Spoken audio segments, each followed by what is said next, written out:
በድንግል ማርያም ላይም እናትነቷን፣ ድንግልናዋን፣ ንጽህናዋን ካመንበት ማመን ማለት ምን ማለት ነው?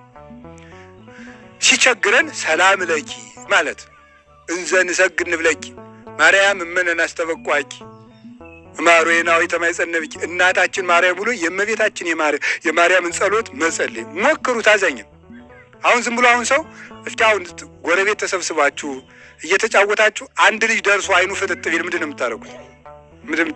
አምቡላንስ ደውል ነው። ጥሩ ነው። አምቡላንስን ያደውሉ አላልኩም።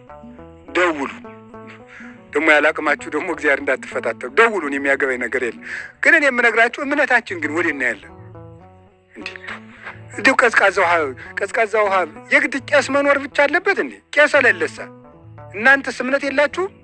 አልተሰጣችሁም? ለእናንተ እምነት ተሰጥቷችኋል። በቀዝቃዛ ውሃ ቀዝቃዛ ዘይቱን ውሃ ቀርታችሁ ያችን የእመቤታችን የማርያም ጸሎት ጸልያችሁ አባታችን ወይ እመቤታችን የሰውን ችግር ከሚረዳ ልጅሽ ንገሪልኝ፣ እኔ ኃጢአተኛ ነኝ፣ አንቺን ይሰማሻል፣ ጥያቄን መልሽልኝ ብላችሁ አባታችን ወይ ብላችሁ ርጭት ብታደርጉት እኮ ይድናል ነው የምላችሁ።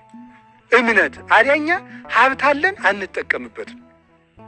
ጽዮንን እኮ እስራኤል ተጠቀሙባት። እኛ በእመቤታችን ግን ገና አልተጠቀምንም። ኢትዮጵያውያን እመቤታችን እንወዳለን እንጂ አልተጠቀምንባትም ገና። እውነቴን ነው። ብዙ በረከት ያላት እናት ነው ያለችን። ለዚያውም እንኩ እናት ብሎ ሰጥቶናል።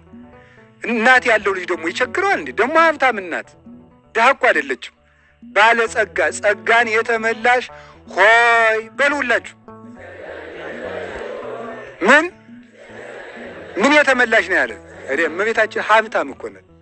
ባለጸጋ እንደ ድንግል ማርያም ያለ በምድርም በሰማይም የለም። የድንግል ማርያምን ያህል ጸጋ ያለው ማለት ነው። የፈለጋችሁትን ትሰጣችኋለች። ደስታ ብትፈልጉ እሷን አዲያ ግን አይቀናንም። ሰው ወደ ድንግል ማርያም አይቀናውም። ስልክ ደውሎ አንድ ሰው ጋር ቢያወጋ ነው የሚቀናው። ወደ ድንግል ማርያም ግን አንዲት ሰላም ለኪ ብንጸልይ እኔ እውነቴን ነው ሞክሩት። እንደው መቼም እኔ ቅድስና ንጽህና የለኝም እንጂ እኔ ንጹህ ጻድቅ ነኝ ያላችሁ እንጂ ይሄን እኔ ሞክሬዋለሁ። እውነቴን ነው። ምንም ነገር ሲቸግረኝ አንዲት ሰላም ለኪ ካልኩ ብዙ ችግር ሌላው ቀርቶ ዕቃ ሲጠፋኝ ሁሉ የእመቤታችን ጸሎት ከጸለይኩ አገኘዋለሁ። እመቤቴ ከልቤ ነው መግራቸው። ተጠፋኝ ሰይጣን እኮ ዕቃማ አጥፍቶ እኮ ያጉላላል። አታውቁም?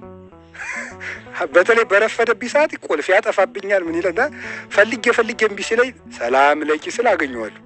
እንደው ገና ሰላም ለኪ ብዬ እርመድ ስል ቁልፍ ወዳለበት ነው የሚወስደኝ። ይገኛል። እውነቴን ነው የምነግራችሁ። እንዴ እመቤታችን እንኳን ዕቃ ሰው ተፈልጎ የተገኘ በድንግል ማርያም ምክንያት ነው።